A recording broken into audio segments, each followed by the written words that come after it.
What's up, guys? We are back with another review, and we're back with a Mondo review. It's been a while since I've done a Mondo review, and we're taking a look at a pretty big one. Well, literally, it's a big one because this box is absurdly large. We're taking a look at the Deluxe 2-pack Real Ghostbusters Peter Venkman and Samhain set. So this was the Mondo exclusive version that includes Samhain.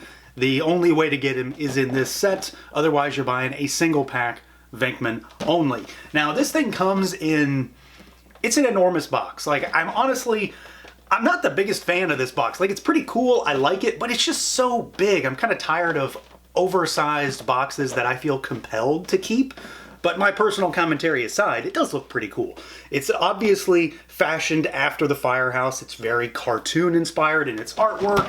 You know, you've got like, you know, some graffiti on the back, and there's a monster trash can back there. But what's really cool about it is that it opens. So like the flap opens and you've got the inside, if you can see it, and there I am still, and you can see it there with all of the stuff inside. So it's kind of a cool little set piece. Like, I like the idea behind it, but it is incredibly large. There is a lot here, and obviously a lot of that is because Samhain is a pretty big figure, and there is a lot of stuff in this box. So yeah, let's do it. Let's pull them out and take a look.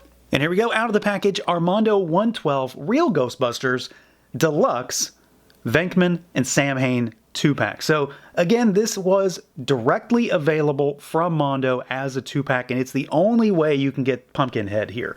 Venkman was available as a single figure and is still available at BBTS or Entertainment Earth, places like that. But the only way to get Samhain was in this 2-pack, so you had to get it on that timed pre-order or hope that someone has one available for your dying son or whatever sob story you are going to tell to try and get one for a good price. So let's see what these guys can do, see how they move around. We're going to focus on Venkman first, and then we'll get back to the big boy. So this is a pretty interesting line for me personally, because while I'm not a huge Ghostbusters collector, I'm a Ghostbusters fan, but nowhere near as hardcore or heavy as pretty much anything else I talk about. This is a passing interest kind of thing for me. But I do have a soft spot for Real Ghostbusters and the cartoon. So I had to jump on these. And this is one that I kind of knew going into this. This is likely going to be, a form over function kind of a line. They're going to have articulation, but I pretty much expected going into this that they were going to be limited in a lot of ways. So let's see what he can do. We've got a head that can look up a little bit. He can look down a little bit. You've got some tilt side to side. You've got rotation. Arms out at the shoulders. They do swivel. There is a butterfly joint in there, so that's kind of nice, and it does help. We've got single-jointed swiveling elbows, and they go slightly better than 90. And then you've got ball hinges at the wrist. So they go, there's nothing to get in the way here. They're taut, but not over tight. We've got a waist twist, but this does look like it's a ball peg, but it doesn't really function in any appreciable way. Like, he's not crunching or anything like that. If it's capable of crunching, I'm not feeling it. And I really, this is a $100 figure, right? Not something I want to stress. Like, that might be it. And the torso, the jacket piece, does slightly overhang the belt, so I'm not sure how he would work anyway. So your mileage may vary, but I don't know that there's much to go on there. A little shimmy at best. Legs go out only about yay far. So this is the area. This area right here is where he's very locked down compared to a lot of other things. So you've got that. I don't expect him to need to do the splits, but, it's still something to talk about. They go out about yay far. Pretty good. Nothing to worry about there. They go backwards some. It's not a thigh cut, but you do have shimmy at the actual peg that's up in the crotch there, so you can twist those legs a little bit. The knee goes back, not to 90, but close-ish, and it also is a swiveling joint. You do have swivel at the top of the boot, hidden really well. I do like that. And then you've got like the perfect rocker. Like, you really can't get much more rock out of a foot than that. And then you've got really, really good ankles down there in terms of hinge. So he's pretty much what I expected. Like, I'm not surprised by this. This definitely seems like one of those figures that's going to look really good on the shelf. It's going to hit the major poses that you need him to, but he's not going to be, by any means, the most dynamic thing you've ever seen. And of course, here's where I say it, because I bought this for the looks. Like, this is exactly what I wanted. I wanted a set of Real Ghostbusters, even though I'm admittedly not the biggest Ghostbusters guy by any means. I wanted a set of Real Ghostbusters that look like the cartoon. And, the Diamond Select ones were good years ago, however many years ago that was. It wasn't that long ago. They looked really good. These look better. I wish I had them still to compare them against. They're different kind of iterations in some ways, but I think this is exactly what we've wanted when it comes to this line. You know, knowing some of the folks that were instrumental in bringing this line to life and the folks who sculpted it and painted it, I'm really happy with the way these turned out. Well, with this one anyway, as we're talking about him. I think in many ways this is an instance of, yes, it's an expensive figure, but you are literally getting what you saw in the promos, in the prototypes. Like, there's really no difference. This looks exactly like what was offered. It's fully painted, and that's the big thing. Like, you're not going to get this from a Hasbro. And I'm just throwing them out there because they've done Ghostbusters stuff. You're not going to get this from Hasbro now. You're not going to get it from anybody else at this point. It's fully painted, 100% head to toe, and it looks very cartoony. It gives off the same kind of vibe to me as like NECA Toon Turtles, although this is a little bit, this is obviously a little bit higher in terms of, details and just overall quality. I think this feels a little better, but it's the same idea. They're going for a very specific aesthetic that relies heavily on paint, and they nailed it. The finish looks really good. He's very matte. All the little details are painted, and, again, I'm maybe not the right person to gush over every little thing because I don't really know, but all the, the things on the belt, even the little individual holes are painted. He's got the the elbow pads rather. You've got the cuffs, which are green here. We've got the Ghostbusters emblem on his shoulder. He is a very plain figure in many ways. Like, obviously, he's just a guy in a jumpsuit, but it's a fully painted jumpsuit. And it's just one of those things that we don't get on a lot of figures from a lot of companies. So it's really cool to have this very, very matte finish figure in your hand. Tons of detail. Whether or not they're little bitty details or not, there is a lot that has gone into this. And of course, a lot of it comes down to that sculpt accuracy and just the way that they've interpreted the, that very flat two-dimensional image into a three-dimensional figure, which I can only assume is a very difficult task when, that doesn't exist anywhere else. It only existed on a two-dimensional surface, and now they had to bring it to life. So I do like what they've done here. I think Mondo did a really solid job of translating Venkman into a figure. The head sculpt the head sculpt obviously tops this off, and it's going to be one of the main things for these figures to really showcase just how good they look. But the heads look great. He has that stupid, smarmy expression on his face. He's got the raised eyebrow. He's got the slight smirk going. You've got the mullet back here. I'm just really happy with him. There's not really anything that I would say needs to be added, except for maybe someone who customizes could come in and even accentuate it more. But of course, this is a mass-produced figure, and I don't expect that level of detail. This is, however, exactly what we knew we were getting. It's what you saw in those promo shots. It's what we've seen at conventions. It's just in your house now. Now, for Samhain, as you might expect, Articulation is going to be a little bit different. He does not do nearly as much, and of course, Venkman doesn't do that much. He doesn't do nearly as much as Venkman. So, as far as moving this big guy around, his head bobbles up and down a little bit side to side. It actually moves fairly similarly to how Venkman's does, and then, of course, he can swivel. He does have the big collar in place, and that does kind of hinder him a little bit, but it's his design. Arms go out about yay far. They swivel. He does not seem to have a butterfly joint there. It doesn't look like it anyway. There's a little bit of shimmy, but I'm not sure that's actually a joint. You've got a single jointed elbow, which gives you basically 90. It swivels, of course. He's got regular hinges on his wrist, so up and down, and then, of course, swivel. And then the only other thing he's got really is this diaphragm cut. And it does afford a little bit of bobble up and down and maybe a little bit tilt. Like, I'm really worried about breaking these guys just because of how expensive they are and the fact that I can't get another one. So you've got some tilt side to side, and then it's also your rotation point. He doesn't have anything down here at whatever you would call that. It's a solid base, but it's to be expected. I'm not surprised by what he can and can't do. He's a big floating ethereal thing, so I understand that, there's not going to be much articulation down there, but he does move. For what he does have anyway, he does move fairly well. Similarly to how he moves differently from Venkman, Samhain also looks quite a bit different, not just in terms of design, but in the overall idea of what the figures are. Of course, the Ghostbusters are going to be part sharing across different figures. This guy is likely going to be fully unique. I'm not sure what else they'd use some of this stuff for. And he is much, much bigger too, which plays up the idea of why the box was so big. And also, I'm sure it's a part of the cost aspect here too.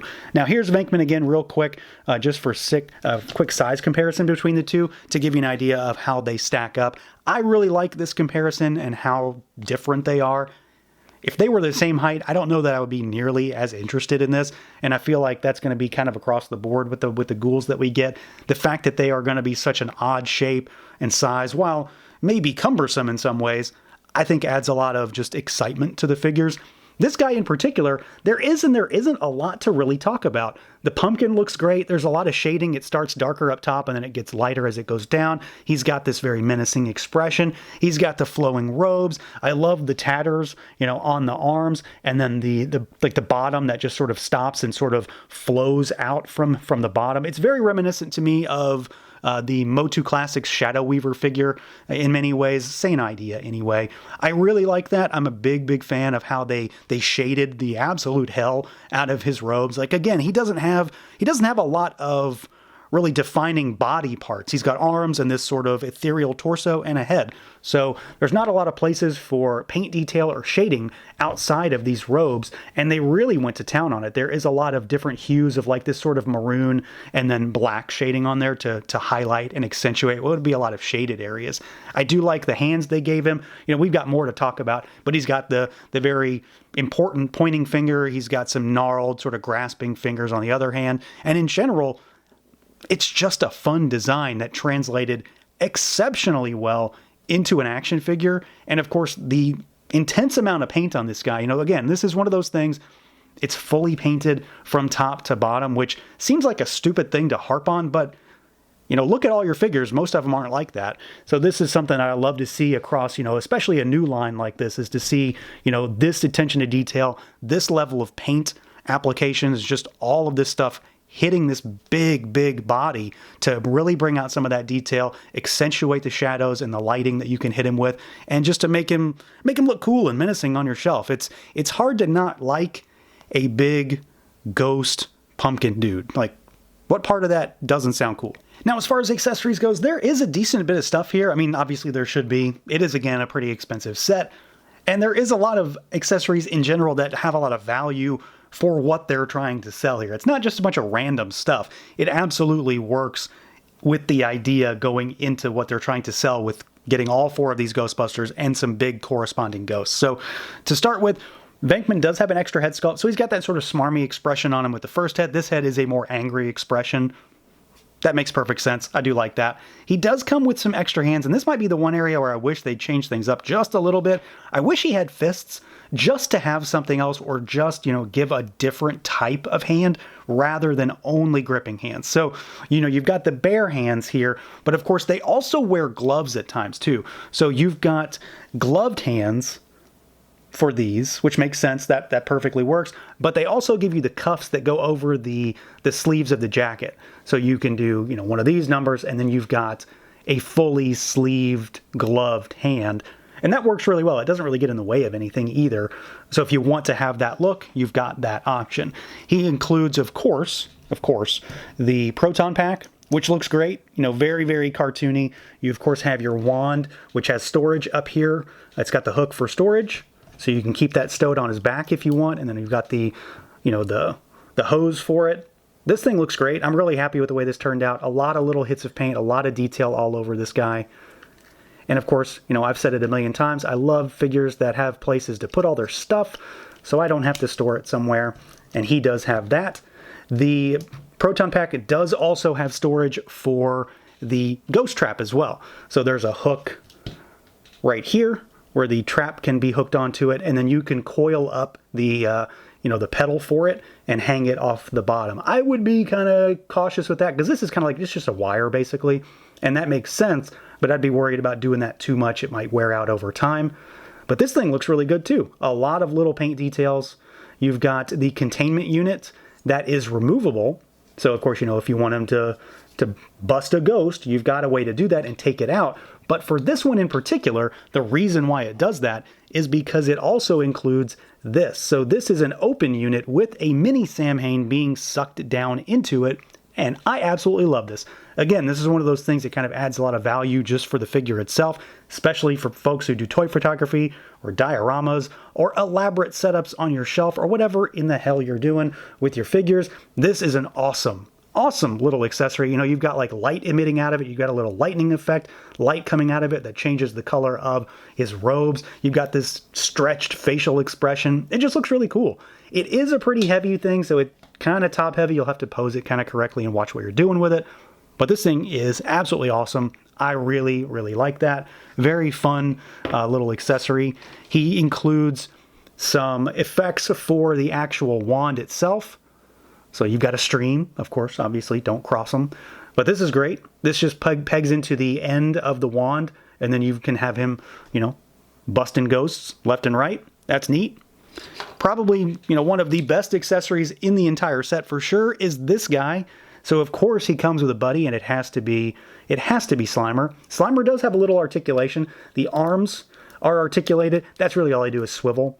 He's got a very, very cartoony expression. He's got this floating ooze slime style base, and it's got a ball peg on it, so you can pose him in certain ways. You know, give him a little bit of character just by tilting him off to the side. But he looks great. Paint is very much on point. He is covered from, well, not head to toe, but head to whatever with green paint. And then I just love his goofy expression. I'm really happy with Slimer. He looks terrific. And then Samhain also includes a few things as well. He's obviously got a different head sculpt on him now. So this was the standard one. So he's very much, he's angrier in this new head sculpt. I do like that. And then you've also got a third head as well with an even more like very sinister, evil looking facial expression. He's actually got pupils this time around too, and a very jagged maw of teeth. These are really, really heavy. There's a lot of plastic when it comes to this dude's noggin. And then it comes with a couple extra hands. So he's got that sort of gnarled hand and the pointing finger hand on him in the box. You've got a left gripping, grasping style hand, and then you've got a right splayed finger hand also. So Samhain doesn't come with a ton of stuff, if you want to count stuff that's only his, because he's a ghost guy. I'm not too surprised by that. But VENKMAN does include a lot. There is a lot of different stuff here, and really the only thing I kind of wish they had beyond what's included here is maybe just a few more expressive style hands, but overwhelmingly he's probably always going to be holding the wand anyway, so it might not be a huge deal. Just for the sake of, you know, taking pictures and stuff like that, it'd have been fun to have some other hands, but overwhelmingly this guy has a lot of stuff.